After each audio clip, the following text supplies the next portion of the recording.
sábado, ¿cómo están? ¿No tienen frío? ¿Un poquito de frío?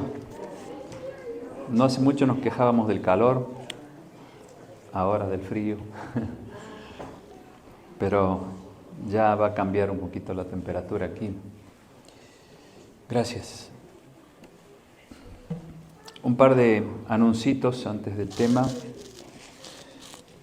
A los miembros de la junta directiva, les pido se queden un ratito después de la comida, del Padlac, solo para tratar un solo punto, prohibido tocar otros, porque a la tarde, a las 3, tenemos que reunirnos con la comisión de nombramientos y no queremos que se haga larga esa junta, así que solamente un punto después de comer. Y al final del estudio de esta mañana vamos a tener un ungimiento. La hermana Rosita quiere ser ungida. Nos vamos a quedar aquí los ancianos y si alguno quisiera quedarse para acompañarnos en esa oración, con gusto puede quedarse.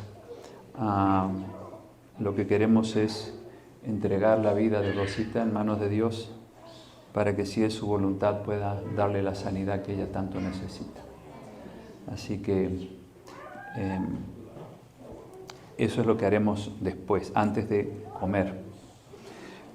Hace unas 3 semanas tuvimos la bendición de ir a visitar una de las hermanas de nuestro yerno que vive cerca de Monterrey, pueblito que se llama Santiago. Es muy bonito lugar. Qué lindo era en la mañana temprano, yo salía a caminar porque hace mucho calor allá y la gente saludando, aunque no me conocen, ¿no? Buen día, ¿cómo está? Hola, hola. Cosa que no se ve aquí. Algo tan bonito, ¿no? La amistad de la gente. Uno puede hacerse amigo de cualquiera ya. Y pasamos una semanita nomás y esta señora, se llama Leti y su esposo Ramón, ellos tienen una taquería grande en Monterrey y la señora es tan buena, tan generosa, bueno, los dos, toda una familia hermosa, tienen 2 hijos. El domingo de esa semana nos llevaron a Canoas. Canoas está cerquita de donde ellos viven. Y tuve la bendición de ser atendido por el doctor Juan Ramírez. Yo ya lo conozco porque lo habíamos invitado una vez a exponer algunos temas de salud en el otro distrito. Y fue de bendición llegar a una hora cuando él estaba justo con su último tiempo de consulta. Así que me dio un montón de remedios naturales para desinflamar la próstata, para atacar el cáncer. Bueno, la cuestión que fue una bendición. Al día siguiente estuve como casi 5 horas en uno de sus cuartos de la clínica para recibir vitamina C, que es muy bueno también para los tumores. Vitamina C con otros componentes. Así que, y ahí también pudimos conocer la Universidad de Montemorelos. Había escuchado hablar tantas veces, es hermoso, la verdad que es una universidad enorme. Pudimos encontrar allí a alguien que es profesora, una hermana que hacía más o menos 40 años que no veíamos, del tiempo que éramos estudiantes. Y fue una alegría encontrarnos con ella y nos mostró todo lo que es la universidad. Tiene un templo, hermanos, impresionante, muy bonito. Así que, y se estaba celebrando lo de la independencia de México, ¿no? Así que había ese domingo muchas tiendas, había mariachis, había de todo ahí en la universidad. Así que agradezco a Dios por eso, por haber podido estar en la clínica. Canoas, ustedes saben que es una clínica adventista. El doctor Juan y Andrés Ramírez son los doctores que trabajan ahí. Recorrimos todo ese jardín enorme que tiene Canoas, muy bonito. Y va mucha gente ahí a curarse. aún de enfermedades incurables, ¿no? Están 2 semanas, 3, depende, se internan allí. El sábado anterior, bueno, el día anterior a ese domingo, no sabíamos qué hacer. Ellos son cristianos, son de otra denominación, pero conocen bien la iglesia adventista. Y me dice Ramón el viernes a la noche, me dice, bueno, ¿qué hacemos mañana? Como Ramón andaba teniendo algún problema de salud, no podía andar mucho, le dije, ¿por qué no nos quedamos aquí y estudiamos la Biblia? Se me prendió la lamparita. Estuvimos como 3 horas estudiando los 7 sellos del Apocalipsis, que incluye el sello de Dios, o sea, el sábado. La señora tomaba nota de todo, escribía. Y les llamó mucho la atención esta verdad del sábado, entendieron por qué lo guardamos, y ahí quedó la semilla. Para que ustedes los tengan en oración, Leti y Ramón. Hermosas personas, la verdad que fuimos atendidos como reyes, ¿no? La señora nos llevaba a diferentes lugares, pero no pudimos conocer demasiado porque muy poco el tiempo que estuvimos y más le dimos prioridad al tema de la salud, ¿no? Pero bueno, hasta incluso tuve una nueva infección que empecé a sentir ese sábado. Al día siguiente tuvimos que ir a ver un médico, esos médicos de barrios, ¿no? Que atienden, ¿cómo es que dice en inglés? First come, first serve, ¿no? El primero que llega. Y justo que yo llego no había nadie. Golpeó la puerta, dice, pase, y ya estaba el médico, me dio unos medicamentos para frenar la fiebre. Hicimos un urocultivo, lo traje aquí, bueno, me lo mandaron por email, y el médico entonces me dio un medicamento específico para el tipo de bacterias que me estaban causando esa nueva infección. Cuando salgo del médico había un montón de gente afuera, como que Dios había preparado todo para que pudiéramos ser atendidos. Y esa misma tarde es cuando fuimos a Canoa. Así que agradezco a Dios por esto y por sus oraciones. Todavía seguimos lidiando un poco con este problema, pero esperamos en Dios salir pronto de esto, ¿no? Hace justamente una semana ocurrió esta gran tragedia allá en Israel. Y se me ocurrió que podríamos estudiar en esta mañana acerca de el pueblo de Israel. ¿Por qué le pasa estas cosas? Siendo que fue elegido este pueblo como un pueblo especial para Dios en el Antiguo Testamento. ¿Y qué está pasando con este pueblo? Claro, todo esto responde también a lo que dice Mateo 24, que antes de la venida de Cristo habrá guerras, habrá rumores de guerras, nación contra nación, reino contra reino. No nos sorprende a nosotros, ¿no? Pero sí nos duele mucho por la cantidad de inocentes que mueren. Y tenemos que tener en oración todos los días, no solo a Israel, sino también a los palestinos, porque ellos también merecen la salvación, ellos también deben conocer a Cristo, ¿no? ¿Por qué Dios elige este pueblo? Bueno, porque tenía una misión que cumplir, ser una luz para todas las naciones. A través de Israel Dios se proponía hacer llegar su mensaje a todas las naciones paganas circundantes. Pero tristemente este pueblo le causó muchos dolores de cabeza a Moisés, mucho dolor a Dios, porque vez tras vez caían en la idolatría, se mezclaban con los paganos, protestaban contra Dios, contra Moisés,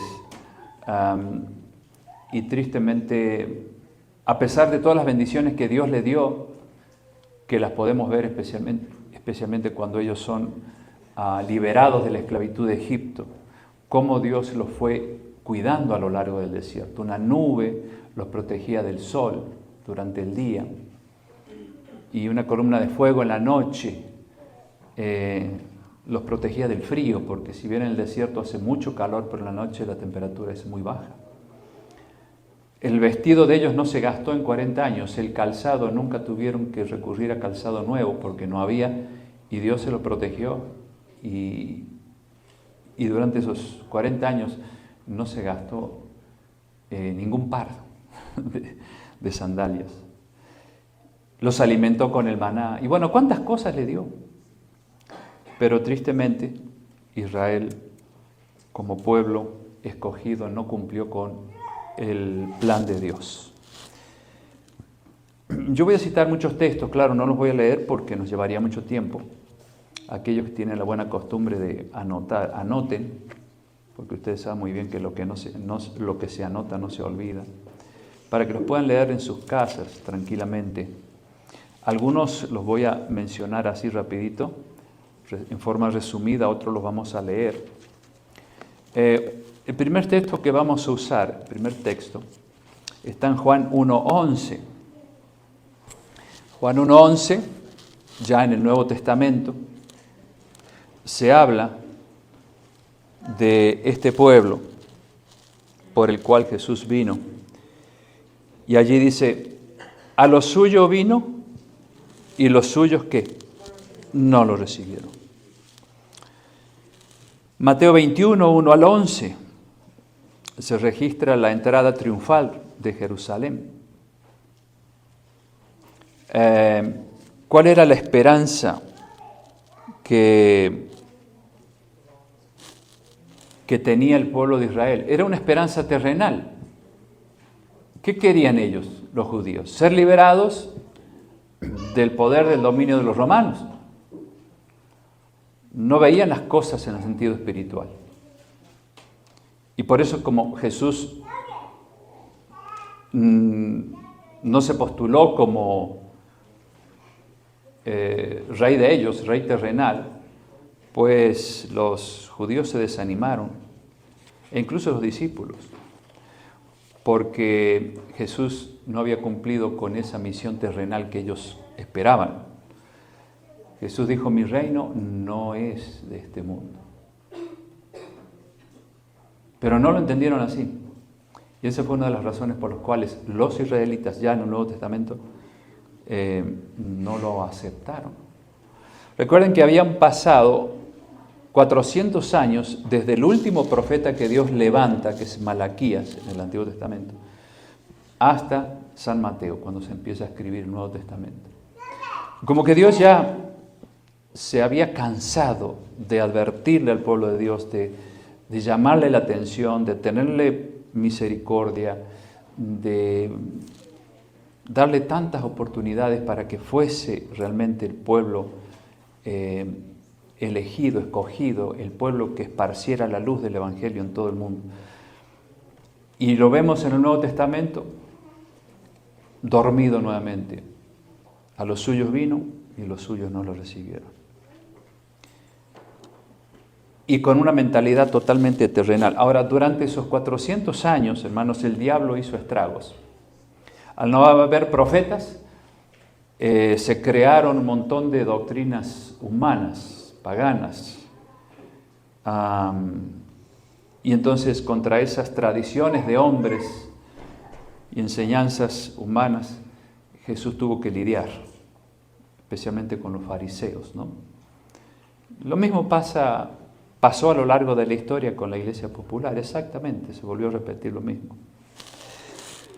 En Mateo 21:12, es cuando se registra lo que Jesús hace al ver que los judíos estaban usando el atrio del templo para hacer comercio, hacer negocio, vendiendo para los sacrificios, ¿no? Palomas y otras cosas. Y Jesús, ¿cómo reaccionó? Entró y cuando vio eso, tomó una soga, no le pegó a nadie obviamente, pero se vio el rostro de él, un rostro airado que no habían visto antes los judíos. Porque Dios también se enoja, Jesús mostró su ira también. Y dice que echó fuera a los cambistas y luego llamó al templo. ¿Cómo le llamó? mi casa de oración se ha convertido en cueva de, ustedes la han convertido en cueva de ladrones.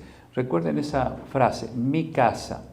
O sea, Jesús todavía consideraba la iglesia de los judíos, las sinagogas, como su casa.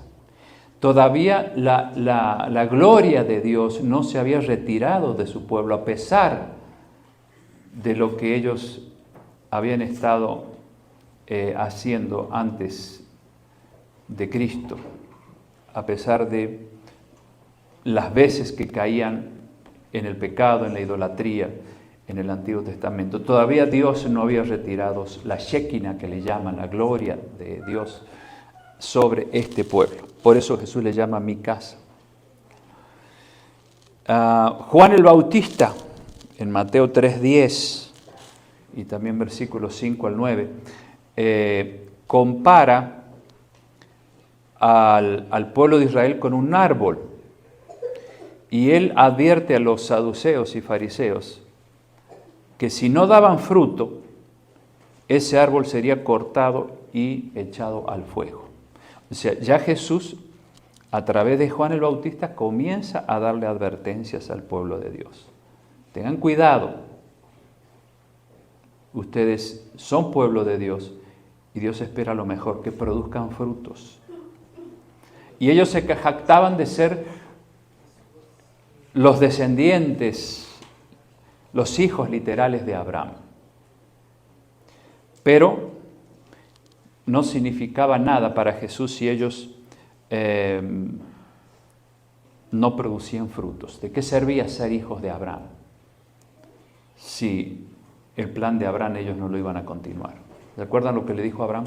Dios a Abraham, que a través de su descendencia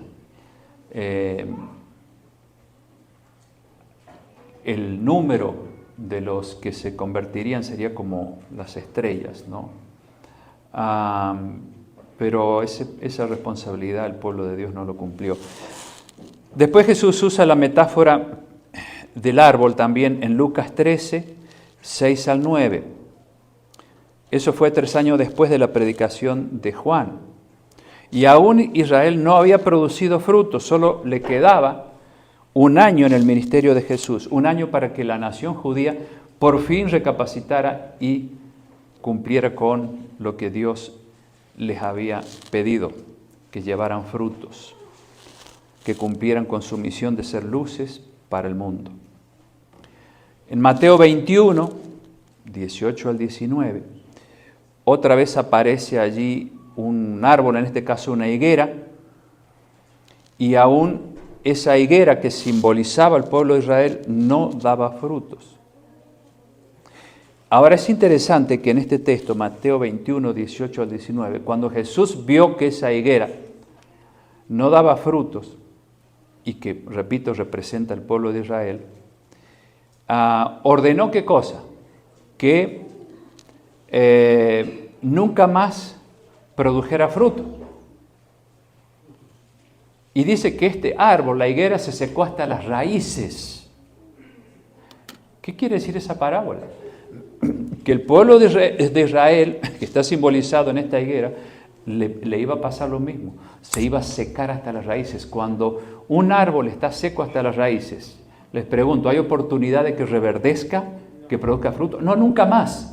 Si las raíces están vivas, sí hay oportunidad de que ese árbol siga viviendo, pero en este caso, no. Y ahí es donde ya Jesús declara que este pueblo ya nunca más iba a tener vida, porque no halló en ese árbol ningún fruto, en la higuera, que representa al pueblo de Israel. Mateo 21, 43. Allí Jesús dice, por tanto les digo que el reino de Dios será quitado de ustedes y será dado a gente de todas las naciones que produzca los frutos de él. Aquí ya les advirtió, el reino de Dios va a ser quitado de ustedes. Ustedes dejarán de ser mi pueblo escogido.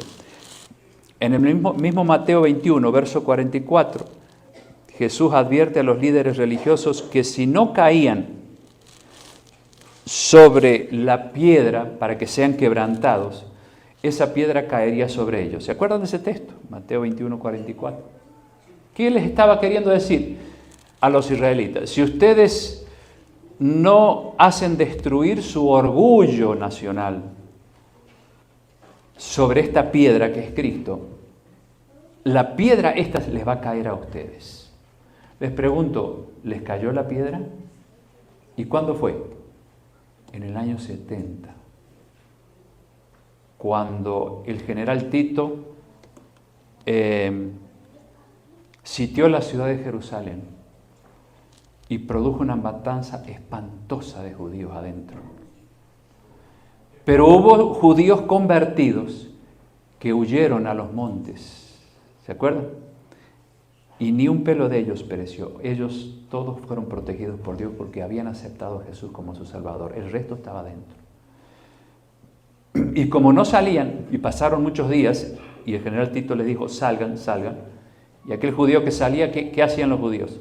Los metían en una catapulta, era como una madera grande, y esa catapulta los arrojaba contra los muros de Jerusalén. Así morían. Terrible. Pasaban los días y entonces muchos no salían, la mayoría no quería salir. Se produjo un hambre tan espantosa que las madres se comían a sus propios hijos. Terrible. ¿Saben que la sierva de Dios dice que si eso fue terrible, más terrible será todavía lo que va a pasar antes del fin con nosotros? Mucho más terrible. Pero si estamos preparados, Dios nos va a proteger como protegió a aquellos que huyeron a tiempo de la ciudad de Jerusalén. Por eso tantas veces habla la sierva de Dios de huir de las grandes ciudades. De a poco ir huyendo porque va a ser terrible lo que va a ocurrir en este mundo. Poquito antes de la venida de Cristo y nos estamos acercando rápidamente. En el año 70, la piedra les cae a los judíos por no haber caído ellos sobre Jesús. En Mateo 22, 1 al 14, está la parábola de las fiestas de bodas. ¿Qué hace el rey, que simboliza a Jesús? Envía 2 invitados para que los israelitas asistieran al matrimonio de su hijo.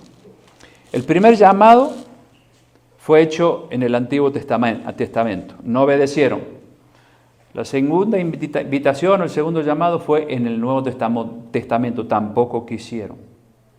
Y como resultado, entonces, dice la parábola, el rey envía a sus ejércitos para destruir la ciudad. Y esto se cumple también en el año 70, cuando el ejército romano, dirigidos por el general Tito, destruyen la ciudad. Todas estas parábolas son para eso, ¿no? Para ilustrar lo que pasaría con ellos si no aceptaban a Jesús como su Salvador. Mateo 8, 11 al 12. Allí es donde Jesús anuncia que muchos del este, del oeste, entrarían en el reino, se sentarían con Abraham y Jacob, pero los hijos del reino, los israelitas, serían arrojados a las tinieblas de afuera, donde habría lamentos y crujir de dientes. Eso también lo podemos ver en Lucas 13, 23 al 30. Fíjense todas las advertencias que Jesús les había dado al pueblo, pero estaban ciegos, no entendían. Y saben, eso puede pasarle también a muchos cristianos hoy. Escuchan la palabra de Dios cada sábado, cada miércoles, pero no entienden el mensaje espiritual y por eso están distraídos y están en otra cosa. Cuidado, porque nos asombramos por la dureza del corazón de los israelitas, pero nosotros que somos israelitas espirituales podemos vivir la misma experiencia, no entender el mensaje de Cristo. Jesús en Mateo 23, 29 al 38. Aquí ya Jesús se pone bravo, como dicen ustedes. Se refirió a ellos como asesino de los profetas, serpientes, cría de víboras o generación de víboras, y que no escaparían la condenación del infierno. ¿Cuándo sería esa condenación? Después del milenio, cuando los malvados, los incrédulos sean levantados y sean destruidos por Dios. Mateo 23, 32. Mateo 23, 32. Aquí ya la medida de la culpa del pueblo de Dios estaba llena, se cierra la puerta de la misericordia. Dios ya no podía hacer más nada por ellos. Y en el versículo 38 de Mateo 23, allí, presten atención, Jesús dice, he aquí, vuestra casa es dejada desierta. Como había dicho antes cuando entró al templo y se enojó con los judíos por el negocio que estaban haciendo en el atrio. ¿Cómo dijo Jesús? ¿Vuestra o mi casa? Mi casa será llamada casa de oración. Pero ahora Él les dice, vuestra casa es dejada desierta. O sea, ya Jesús dice, la casa de ustedes ya no es la mía. Ahora es la de ustedes, porque ustedes no hicieron lo que yo les pedí.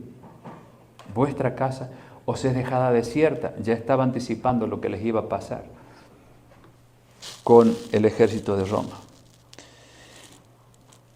Y en Mateo 24, 1 y 2 es cuando Jesús, antes de dar las señales de su segunda venida, dice que lo primero que pasaría, que el templo de ellos no quedaría piedra sobre piedra que no fuera derribada.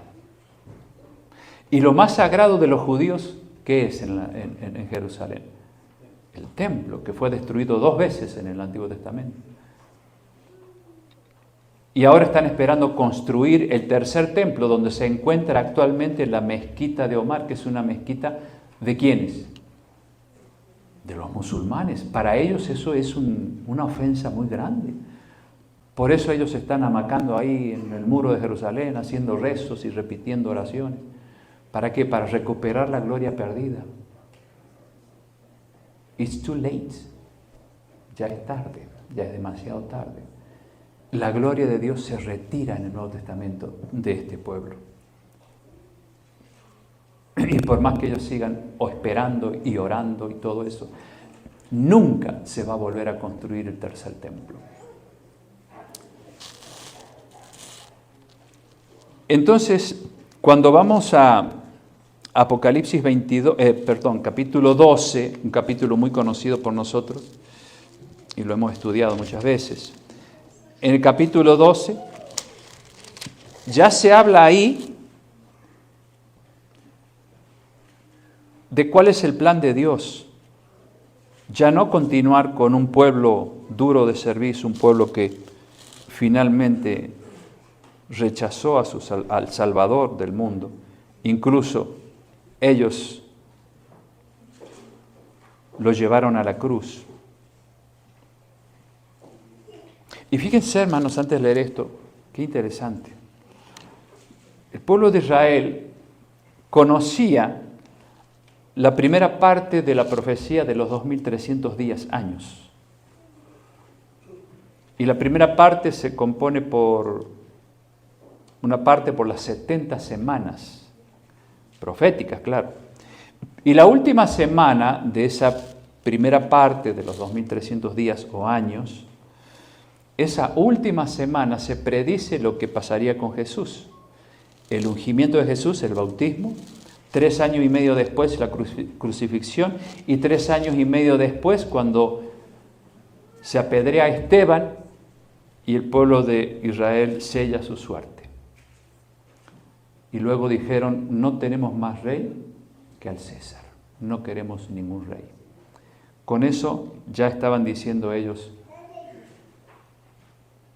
que pues no tenían ningún interés en ser el pueblo de Dios, aunque creían seguir siendo el pueblo de Dios. Pero ya la gloria de Dios se retira de ellos. Sabiendo esa profecía que nosotros conocemos o debiéramos conocerla, y llega Jesús cumpliendo todo, incluso con lo que dice Isaías 53, que desorienta a los judíos ese capítulo, porque el capítulo 53 de Isaías habla de los sufrimientos de Jesús. Se hace una descripción de todo lo que Él padecería por causa nuestra. Y aún así, a los suyos vino y los suyos no lo recibieron. Entonces Dios tiene un nuevo pueblo. Y en Apocalipsis 12, versículo 1, 5 y 6, se habla de ese pueblo, de esa iglesia, que antes estaba compuesta por 12 tribus, ahora 12 apóstoles, es lo que dice el versículo 1. esa mujer vestida de sol, esa iglesia vestida de Cristo. Luego, en el versículo 5, se habla de que de la iglesia de Cristo vendría un hijo varón que regirá con vara de hierro a todas las naciones. Y el versículo 6 habla de la persecución hacia esta mujer, que fue por un lapso de ¿cuánto tiempo? 1260 días, o sea, años. Aquí ya se habla de un pueblo de Israel, pero ya no como raza ni como nación escogida, sino un Israel espiritual. Y ese es el pueblo que sufrió la persecución desatada por ya no un imperio romano, sino por cristianos. Eso es lo más triste, ¿no? 538 hasta el año 1798, exactamente como dice la historia, y lo confirma la profecía, 1260 años de persecución. En medio de esos años se crea, para darle más fuerza a esa persecución contra los verdaderos israelitas espirituales, se crea la famosa Santa Inquisición en el año 1233. Algo profético, ¿no?, que ocurriría después del rechazo del pueblo de Israel y la creación de un nuevo pueblo.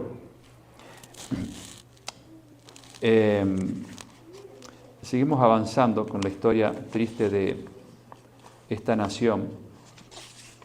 En Hechos de los Apóstoles, capítulo 13, versículos 46 al 47.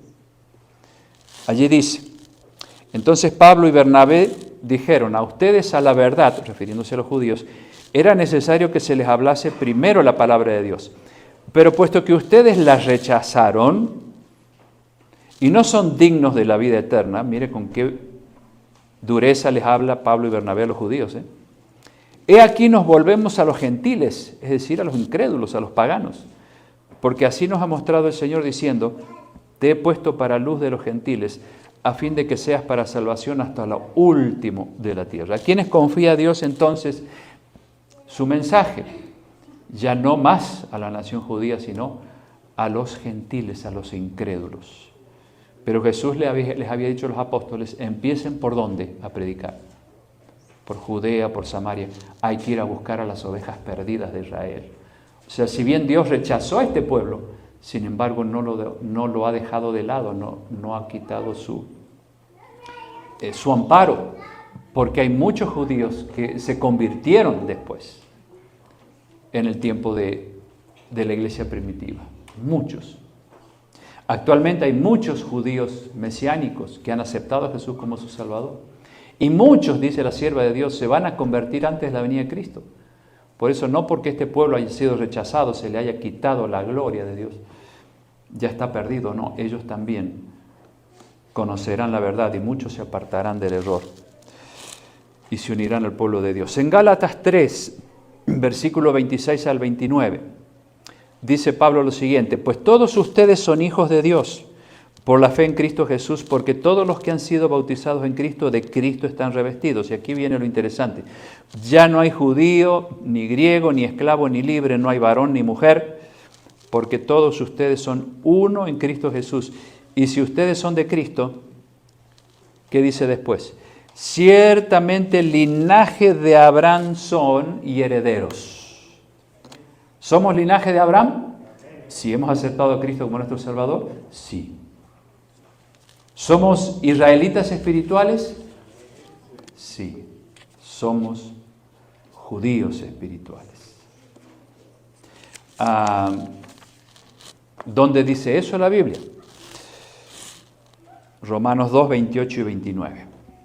Pablo dice: pues no es judío el que lo es exteriormente, ni es la circuncisión la que se hace exteriormente en la carne, porque recuerden que para ser integrantes de la nación judía había que circuncidarse, un requisito fundamental. En el Nuevo Testamento ya no hay más circuncisión, eso se terminó con Cristo. Ahora es la circuncisión del corazón. Y es lo que dice Pablo aquí.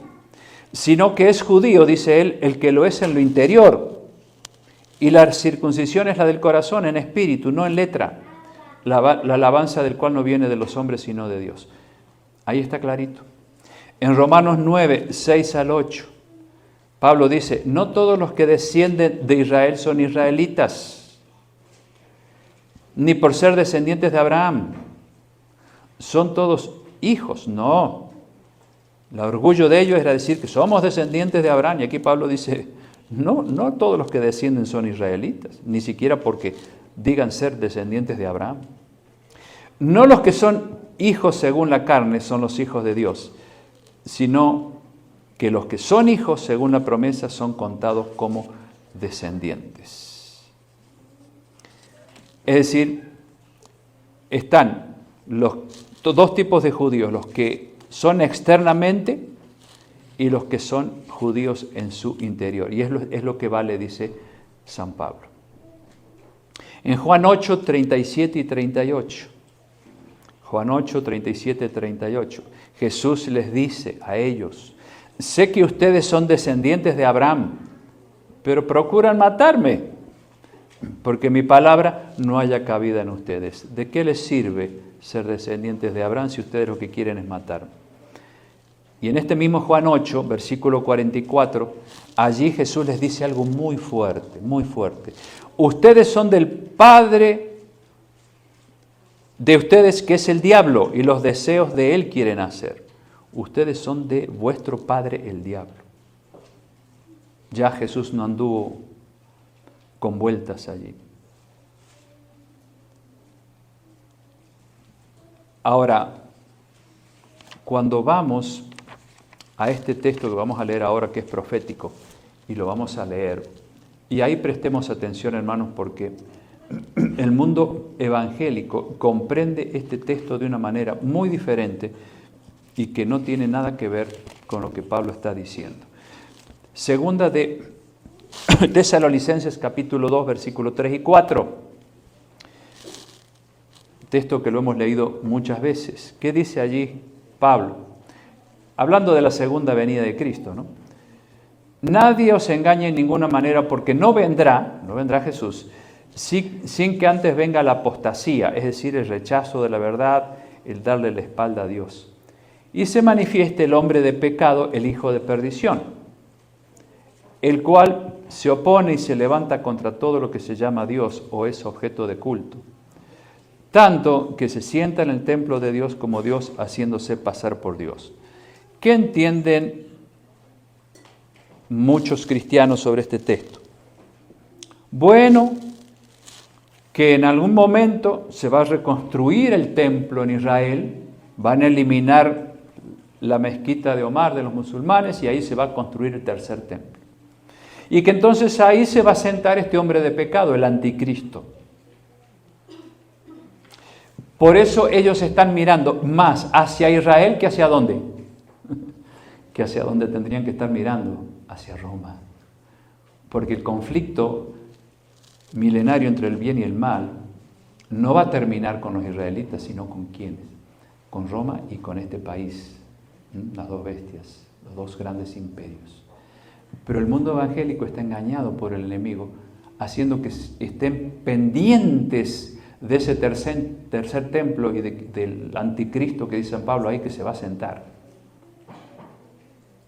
Mi hijo me comentaba el otro día, el que es pastor, dice, ya tuve que hablar con 2 hermanos de la iglesia porque estaban escuchando a este famoso Alducín,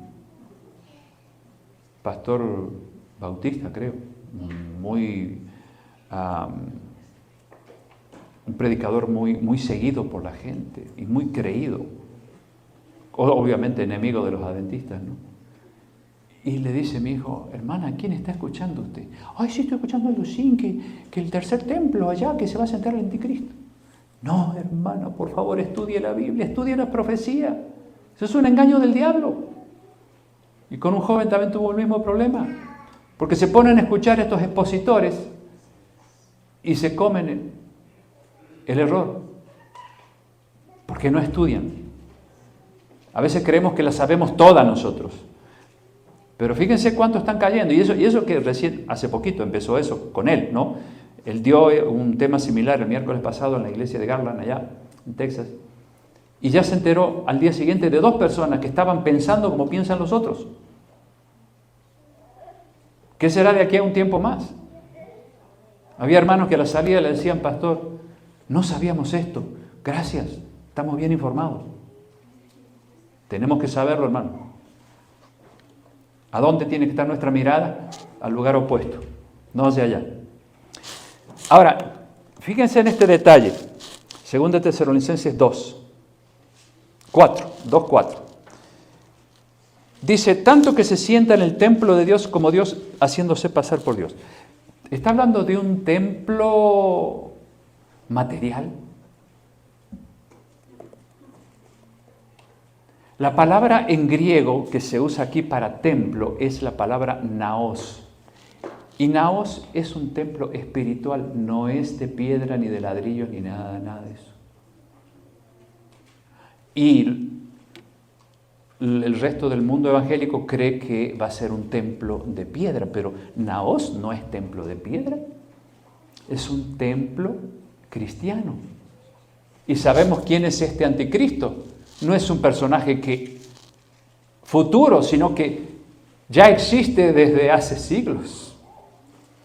Se sienta en el templo de Dios, es decir, en el cristianismo, como Dios y se hace pasar por Dios. Ya ustedes saben quién es.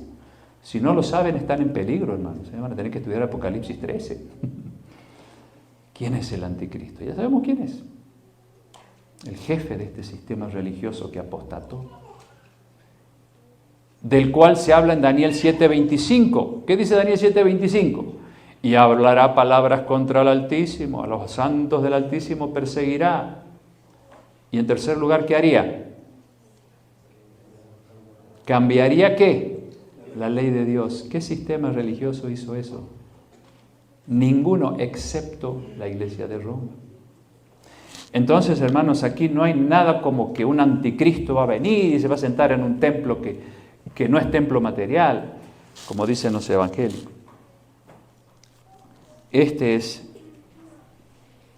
el anticristo que ya existe desde hace muchos siglos y que va a desatar la última persecución cumpliendo Apocalipsis 12:17, donde dice que el dragón se llenó de ira contra el resto de la descendencia de la mujer, de la iglesia primitiva.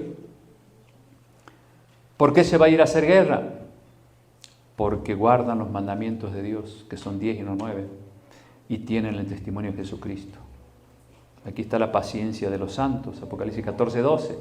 ¿Por qué tienen paciencia? Porque guardan los mandamientos de Dios. Mucha paz tienen los que aman tu ley y no hay para ellos tropiezo. Salmo 119, 165. Característica que tendrá que tener el pueblo de Dios por todo lo que nos viene adelante. Hoy día es fácil cultivar la paciencia porque nadie nos hace problemas. Pero llegará un momento, hermanos, que ni en el templo podremos adorar a Dios. Tendremos que estar allá escondidos en la montaña, sin tener una Biblia en la mano, más que lo que habremos grabado en este tiempo aquí. Todo eso lo tenemos que almacenar, porque esa será nuestra Biblia cuando seamos perseguidos. Terrible los tiempos que nos esperan. Y es en ese tiempo donde tendrán que desarrollar o mostrar que han aprendido a desarrollar su paciencia en este tiempo. Y es la paciencia que Jesús tuvo cuando fue perseguido, cuando fue maltratado, cuando fue crucificado. Esa santa paciencia que aún lo llevó a decir, y ese amor, no, Padre, perdónalos porque no saben lo que hacen. ¡Qué paciencia! Hasta el último suspiro de su vida. Es esa paciencia de los santos, la paciencia de Jesús, la fe de Jesús que nosotros tendremos que tener en los momentos finales. Ahora,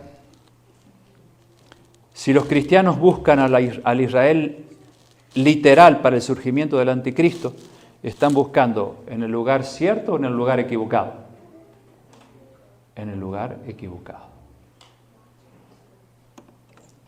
Interesante que ayer, cuando yo estaba dando este tema a las 6 de la tarde, como cada viernes en Facebook, y siempre saludo a los que entran, y me llamó la atención un pastor evangélico, amigo, de cuando yo vivía allá en el otro en la otra ciudad, en Grand Junction. Él es pastor de las Asambleas de Dios en una iglesia que está en Farmington, en Nuevo México. Y tuvimos algunas conversaciones con él, pero siempre sobre obra pastoral. Yo no lo encaré ni con el sábado ni con la doctrina. Tal es así que el día que nos encontramos en un lugar para comer algo, él ya se trajo la Biblia. Yo me fui desarmado, porque yo dije, yo no vengo a pelear, no vengo a usar la espada ahora. Pero él se la trajo por si yo le salía con mi doctrina. Pasamos un momento lindo, grato con él. Y él entró en el programa anoche. Y yo lo saludé.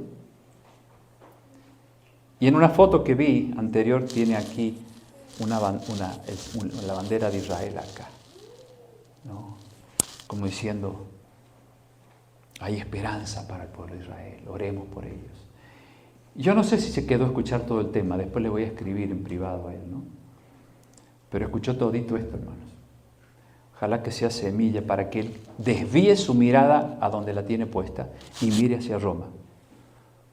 Porque si el que mira allá, hermanos, está tan distraído que cuando ocurra lo que Dios ha profetizado que va a ocurrir, no van a estar preparados. Y se van a perder. El templo de Dios ya no está en Jerusalén literal, la iglesia es el templo. ¿Se acuerdan cuando Jesús dice, San Pablo dice ahí en la carta a los Corintios, ¿no? Que nosotros somos templo ¿de qué? Del Espíritu Santo. Que lo que comamos y bebamos todo debe ser para la gloria de Dios porque somos templo. Ahora nosotros somos el templo espiritual. Ahora, interesante con esto es este asunto. Así como la nación judía cumplió la profecía de crucificar a Jesús, escuchen ahora, así el mundo cristiano va a cumplir la profecía de tratar de destruir al cuerpo de Cristo, o sea, la iglesia. ¿Por qué? Porque los que van a desatar la persecución contra nosotros, ¿quiénes van a ser? ¿Judíos o cristianos?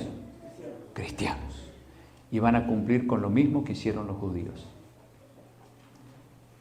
Así como ellos crucificaron a Jesús, los cristianos van a querer destruir a la iglesia de Cristo, es decir, atacar a Cristo mismo, ¿no? Se vuelve a repetir la historia. La nación judía no se dio cuenta de que se habían convertido en el anticristo y por lo tanto el mundo cristiano tampoco se va a dar cuenta de que ellos se habrán convertido también en el anticristo. Ahora somos un solo Israel y Jesús dice en Juan 10:16, también tengo otras ovejas que no son de este redil, aquellas también debo traer, oirán mi voz y habrá un rebaño y un pastor. Hay ovejas de Jesús en la nación judía, hay muchos que no han oído todavía el mensaje de salvación, o lo han oído pero no lo han aceptado. Por lo tanto, Jesús tiene una sola simiente de Abraham, aquellos que se convierten a Él, aquellos que deciden aceptar el Evangelio de Cristo. Y por otro lado, Jesús es el esposo de ¿cuántas mujeres? De una sola iglesia, que comprende a los salvados de todas las edades. Si Jesús tuviera dos esposas, Israel literal y el Israel espiritual, ¿qué sería Jesús? Un bígamo. ¿Podemos aceptar eso? Por eso no podemos decir, no, la nación judía ya, sí, se va a volver a Dios. Entonces Jesús tiene otra esposa ya. ¿Es bígamo? Cuidado, hermanos. Ya no tiene más esa esposa, fue rechazada totalmente. Ahora su esposa está compuesta por israelitas espirituales. Y les cuento algo que ocurrió el sábado pasado, hermanos. Aparte de lo que ya conocemos. Ustedes saben que los judíos celebran cada año el Yom Kippur, el día de expiación. Es un día de recogimiento espiritual, de arrepentimiento, de confesión de los pecados. Recordando lo que hacía el sumo sacerdote una vez al año cuando salía del lugar santísimo, del santuario, ¿no? Para expiar los pecados de todo el pueblo. Y quisieron ellos llevar unas tiendas a Tel Aviv está cerquita allí, de Jerusalén, para celebrar esa fiesta espiritual, orar, leer la palabra de Dios, el Antiguo Testamento, obviamente. Y hay un lugar desértico cerca de la ciudad, donde se llenó de jóvenes para una fiesta. Y cuando ellos fueron invitados a unirse a esta celebración espiritual, dijeron, no vengan con eso. No queremos saber nada de lo que ustedes hacen. Y no se trataba de gente de afuera, porque los de Tel Aviv también son todos judíos. Incluso los de las banderitas de colores se fueron a celebrar el día de su orgullo a Jerusalén en esos días. Terrible, hermano. Ahora, días más tarde se estaba celebrando, esto fue antes de lo que pasó el sábado pasado, y durante, ¿no? Se celebraba la última fiesta del calendario religioso judío que dura una semana, que se le llama la festividad de Sukkot o fiesta de los tabernáculos. Y en el último día, llamado el día de Simchat Torah, es un día para ellos de alegría por las escrituras, sacan los rollos por las calles, besan los rollos, las escrituras, agradecen a Dios por las escrituras y todo eso. Eso fue el sábado pasado. Y tampoco toda esa juventud ahí quiso participar de esa ceremonia. Estaban ellos celebrando lo que se llama Tribe of Nova Music Festival, donde se usa la trance music. ¿Saben lo que es la trance music? Trance, ¿no? ¿Cuándo una persona entra en trance? Cuando es hipnotizada. Esta música, y yo me puse a investigar, me fui a YouTube a escuchar un ejemplo de cómo es la trance music. Y escucho una de las más famosas que empieza lento. Yo digo, está interesante, suavecita la música, pero de repente empieza. Es una velocidad, hermanos, de ritmos, que si uno se queda escuchando eso, cae hipnotizado. Pierde la conciencia. Y bajo esa música los jóvenes estaban bailando. ¿Y saben qué había atrás de ellos? Un monolito con un Buda arriba. Buda sí, Dios no. ¿Y saben qué se ve atrás? Porque yo vi el video. Unas manchitas como nubecitas, unas 6 nubecitas que venían descendiendo. ¿Qué eran? Paracaídas, donde venían terroristas a matar a cuanta gente pudieran ellos en esa festividad carnal, diabólica. Y como ellos estaban en trance, y se ven ahí las chicas y los muchachos moviéndose, totalmente hipnotizados, ni se dieron cuenta de los que venían de allá arriba. Y produjeron una matanza espantosa, hermanos, cuando llegaron. Se calcula como 600 jóvenes. 150 de ellos fueron llevados secuestrados a Gaza. ¿Estaba airado Dios con los israelitas? Estaba airado. ¿Quitó Dios su protección de esa gente? La quitó. Porque ellos otra vez dijeron, no queremos participar de esos ritos religiosos. Ahí estaba el señor Buda.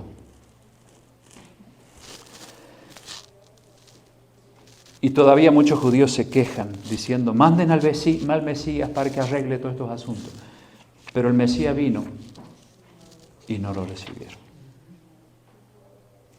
Hermanos, esto que sirva de lección para nosotros. Dios es amor, Dios es misericordia, Dios es paciente. Todo lo que nosotros vemos en la Biblia respecto de Él es amor. Toda la Biblia es una carta de amor. Pero también Dios tiene límites. Su paciencia, su amor tiene un límite. Cuando se lo provoca, como provocaron esos jóvenes allí que tuvieron que pagar muy fea su accionar, las consecuencias que tuvieron que ellos que pagar fue muy triste. Entonces la ira de Dios viene. ¿En qué sentido? No la ira nuestra, porque la ira nuestra no hace la justicia de Dios. dice la Biblia. O sea, la ira nuestra no es la ira de Dios.